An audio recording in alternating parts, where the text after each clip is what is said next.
Hi, I'm Del Vaughn. And I'm Barry Stutzman. Welcome to Michigan Magazine. Today we're at Lewiston, Michigan, learning about one of the fastest growing sports in Michigan, croquet. We'll be talking with promoter Shirley Chapoton. And I'll be talking with croquet champion John Burgess. We'll also learn more about the history and heritage of Lewiston and Montmorency County when I talk to historian Roberta Hanna. And I'll be talking with a lifelong resident, a Sawyer, Ernie Thompson. All on this edition of Michigan Magazine. This story is about the game of croquet, where it came from and where Shirley Chapoton, a real promoter of the game, would like to see it go in Michigan. As she said in our interview, anybody and everybody can play the game, and a lot of golf widowers are starting. Shirley talked with us at the Lakeview Hills Country Inn Resort and Croquet Club, one of the state's only professional croquet courses, located in Lewiston, Michigan. Shirley, how did you happen to get interested in croquet? Well, I was born and raised in the state of North Carolina, which is, of course, is the golf mecca of the country, I suppose.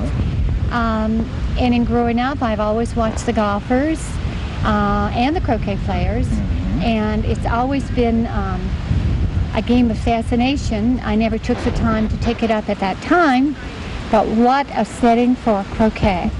Lakeview Hills is the first and the only resort in the whole state of Michigan at the present time to be sanctioned by the United States Croquet Association. And we're quite proud of that, but we hope to promote the game inasmuch as that it is a game for all ages of people. And in fact, the youngest competitor to our knowledge is only 14 years of age. Oh boy. Wow. So, like we said before, it doesn't take a lot of money, it doesn't take a lot of talent, because you learn it as you play it. We have a croquet master here, Mr. John Burgess, who is head training, and we would be very interested in helping any resort or anyone in the whole state promote the game of croquet. We're going to be dedicated to it. But the main thing is we are going to be very instrumental in kicking off a new croquet court on Mackinac Island. Oh boy. There's a gentleman there by the name of Mr. Bob Raish, who we're assisting and is very dedicated to the game of croquet. So we figure if we have a croquet court at the River Place, one in Lewiston and one on Mackinac Island, we certainly have three good points in order to have our tournaments. And that's the name of the game, is to, the main plan of attack is to have tournaments. Shirley, I was going to ask you about your court here and about your greens here. Where did you get your greens at? Or where did you sod? We ordered this sod out of Indiana. This is a bent grass, and we must keep it mowed to about 1/4 inch. It was laid at 10:30 at night in order to get it, to preserve it. Is that right? Is that somewhat of the rules and regulations why a plane required by the USCA, or the United States Croquet Association? Wow. This is really something. It's quite beautiful. Did you have this this fill dirt hauled in here to build up this court? Yes, we did. This was a knoll, as you're seeing the inn is sitting on, and it was cut down to the specifications as required by the USCA. And a local man in town, an excavator and a grader, and his name is Tom May, did the work for us, and we're quite proud of what he's done. It's quite to our satisfaction. It really is a beautiful place and a beautiful setting. Thank you. And right behind us here is that lake out there is what? That is the beautiful East Twin Lake of Lewiston. There are the Twin Lakes, East Twin and West Twin, and of course West Twin would be to the west. This is East Twin Lake, which we're quite proud of. Oh, it's beautiful. Yeah, it's clean, clear. Yeah, clean, clear. What about now there's a fire tower over here, or there was a fire tower. Now this is the highest spot in the lower part of Michigan? Right. This inn sits on the highest point in the northern tip of the state, the whole state of Michigan. We're 1,442 feet high. We even proclaimed that we're higher than Boyne Mountain, but they'll have to dispute us. But we bear the federal survey marker over on the next hill. Oh wow! And there is the footings of the old fire tower that we will preserve. The old toboggan run from the 1930s is still there, and we intend to preserve it. Croquet, a game that started across the ocean in the 1400s in France, has finally made its way into northern Michigan with a bang. Thanks to our guest this week, Shirley Chapoton of Lakeview Hills Country Inn and Croquet Club of Lewiston, Michigan. Coming up next, Barry talks with the resident croquet pro, John Burgess. Croquet, that famous Michigan backyard sport, has been just that, a backyard sport for years in the state. But there's a new twist on the Michigan horizon for this international game, spearheaded by the Lakeview Hills Country Inn and Croquet Club in Lewiston. With the recent construction and completion of a USCA-sanctioned croquet court, croquet professional John Burgess has been commissioned to spread the word and instruct the curious on the fundamentals of croquet. John told us there's quite a difference in professional tournament action than the backyard version we're so used to. The United States Croquet Association sport, as we play it and are teaching it here at Lakeview Hills, is about as different from the backyard variety as Professional Golf Association golf is from the miniature putt-putt golf down at the corner that we see when we go through town here. Our game is a game of strategy. It combines chess, billiards, and golf all into one game, and takes a tremendous concentration in order to put your ball into exactly the right spot to avail yourself of the shot through the wicket. Is that the object of the game? What is the object of the game? The object of the game is to race your opponent around our 6-wicket court and then back again for a total of 12 points, hitting the center stake for the 13th point before your opponent does that.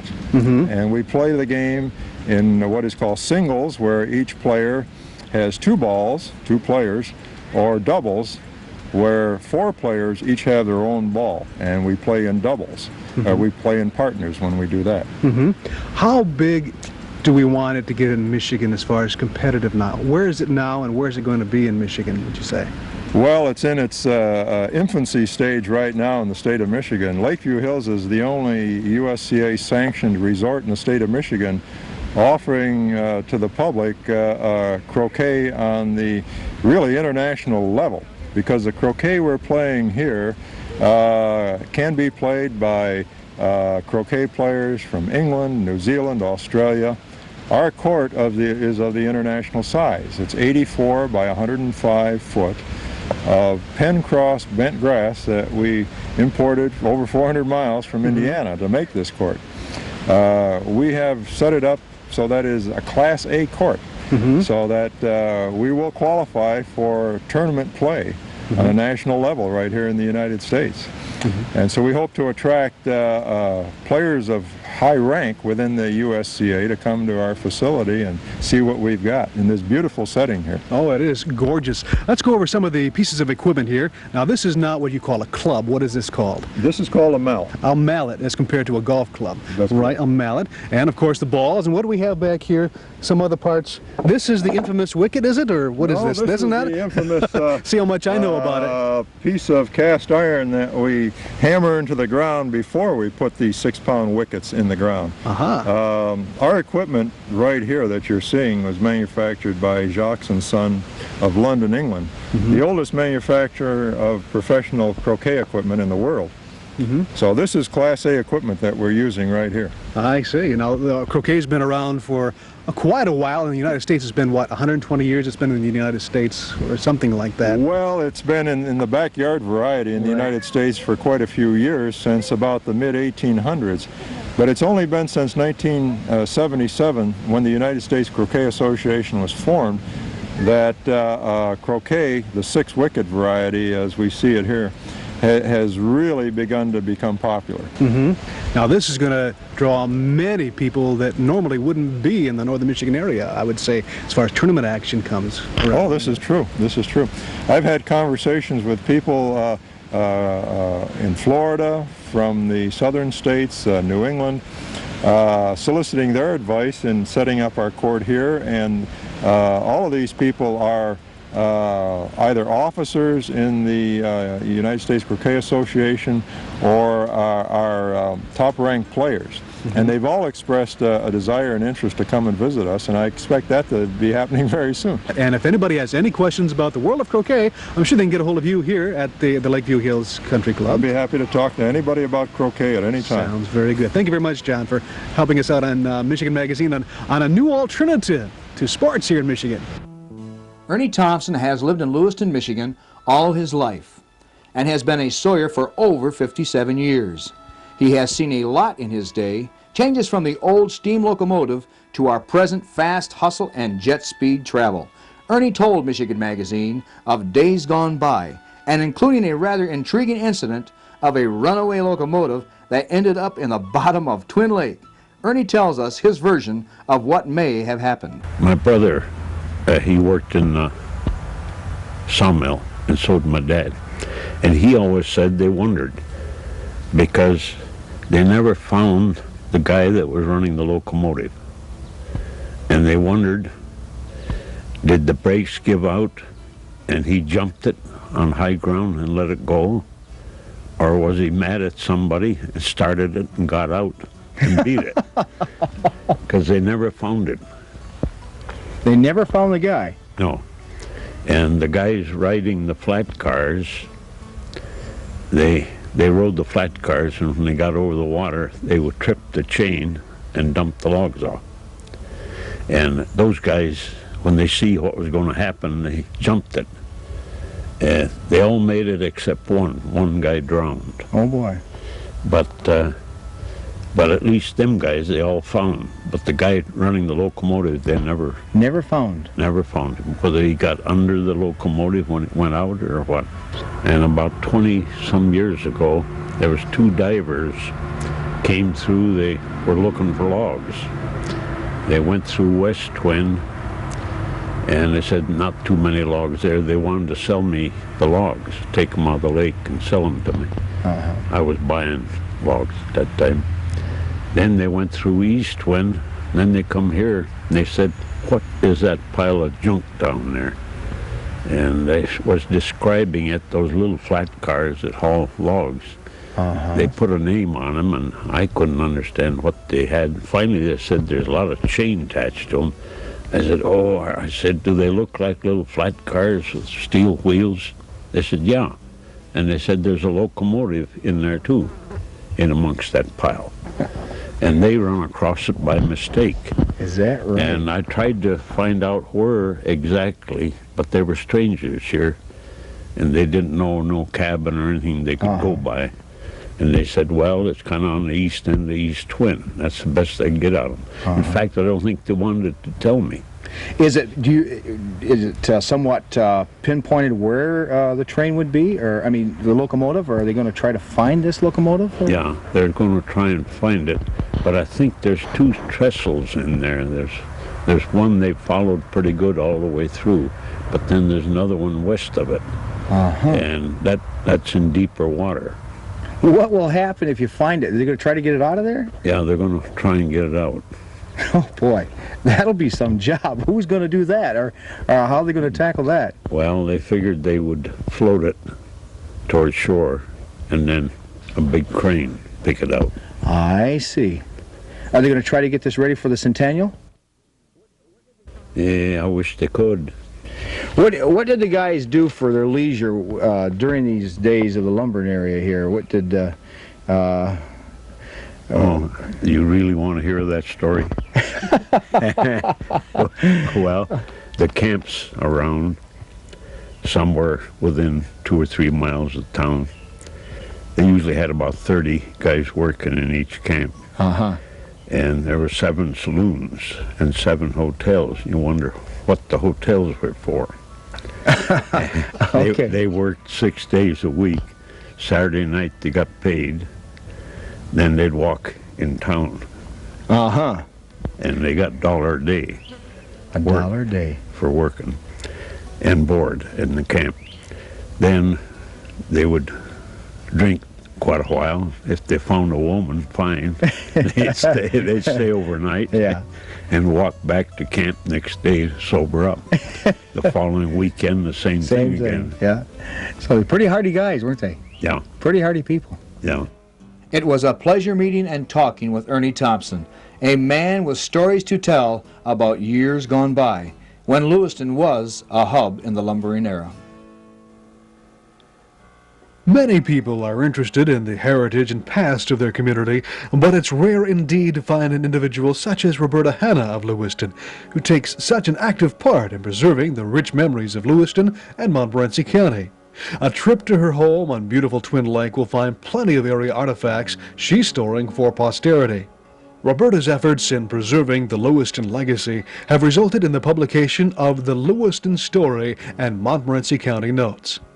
As Roberta writes in the foreword of her book, as a handful of leaves are scattered in the wind, so are the fragments of history of the early years of Lewiston. Memories have grown dim, but the faded pictures must be preserved for future generations. Roberta, in a recent visit with Michigan Magazine, sorted through some of her memorabilia and memories of Lewiston. We asked her first where the unusual name of Lewiston came from. Lewis Jensen was one of the lumber company officials, and it was known as Lewistown until it was officially dedicated. They called it Lewiston. The lumbering industry was a major part of Lewiston's past. The lumbermen were a hardy breed. When they worked, it was work, but when they played, they made a time of it. The small community was home of 7 saloons. There was a more refined element of Lewiston entertainment, that being nights of dancing to the sounds of area orchestras. They went to dances on Saturday night. Even people as far away as 20 miles would come to Lewiston to dances. Another form of entertainment in Lewiston that drew quite a bit of attention was the infamous toboggan run, which still can be seen today etched into the hills of Montmorency County. Tobogganers were treated to rides in excess of 80 miles an hour. The run, because of danger and injuries, was short-lived. The sleds would slap on the back end, or they'd get friction burns if they didn't stay on the sled. It was quite a thrilling ride, I guess. Only lasted a few seconds, but it was a thrill. And that didn't last but a couple years. There was too much work involved in keeping it smooth. The scoring and cutting of ice was done back then for more than just supplying blocks for the toboggan run. It was a necessity for refrigeration. This scoring tool was used quite often when collecting ice. Roberta Hanna told us of an incident when the men scoring ice one day ran into an unexpected problem on West Twin Lake. And Fred Wiltsey told me the story of a time when he and Newt Cahoon were cutting ice in West Twin, and the horse went through the ice. So one of them stayed, the water is not very deep. One of them stayed to keep the horse from panicking or foundering, and the other went back to the barn to get some chains to help get the horse out. They got her out, trotted her back to the barn, covered her with all the horse blankets they had, and she never even caught a cold. No kidding. Roberta's home is a virtual treasure trove of Lewiston history. How long has she been collecting? I haven't in recent years. I did this several years ago. My husband's uncle lived here. This was his. He gave us a few of these things. Long time. And he's the one that kept telling these stories, and I think that's where the seed was planted to take an interest in Lewiston history. Because they are fascinating. They're interesting stories. What is the area doing nowadays to preserve this heritage, this history, besides this fascinating book of the Lewiston Story and Montmorency County Notes? What is there a society or an organization in town that is involved in this? We have a historical society, but it's somewhat dormant because the people involved are people who are so busy. But the county has a historical society which is doing a lot to preserve the history of Montmorency County. And I understand that the Lewiston Story and Montmorency County Notes, it was compiled by you, is running out of publications. Is there another printing going to be coming out? There will be. Okay. It'll be a little time, but there will be. If you'd like more information on obtaining Roberta Hannah's book, The Lewiston Story and Montmorency County Notes, you're invited to contact the Lewiston Chamber of Commerce in Lewiston, Michigan. Thank you, Roberta Hannah, for helping us find out a little bit more about the Lewiston story.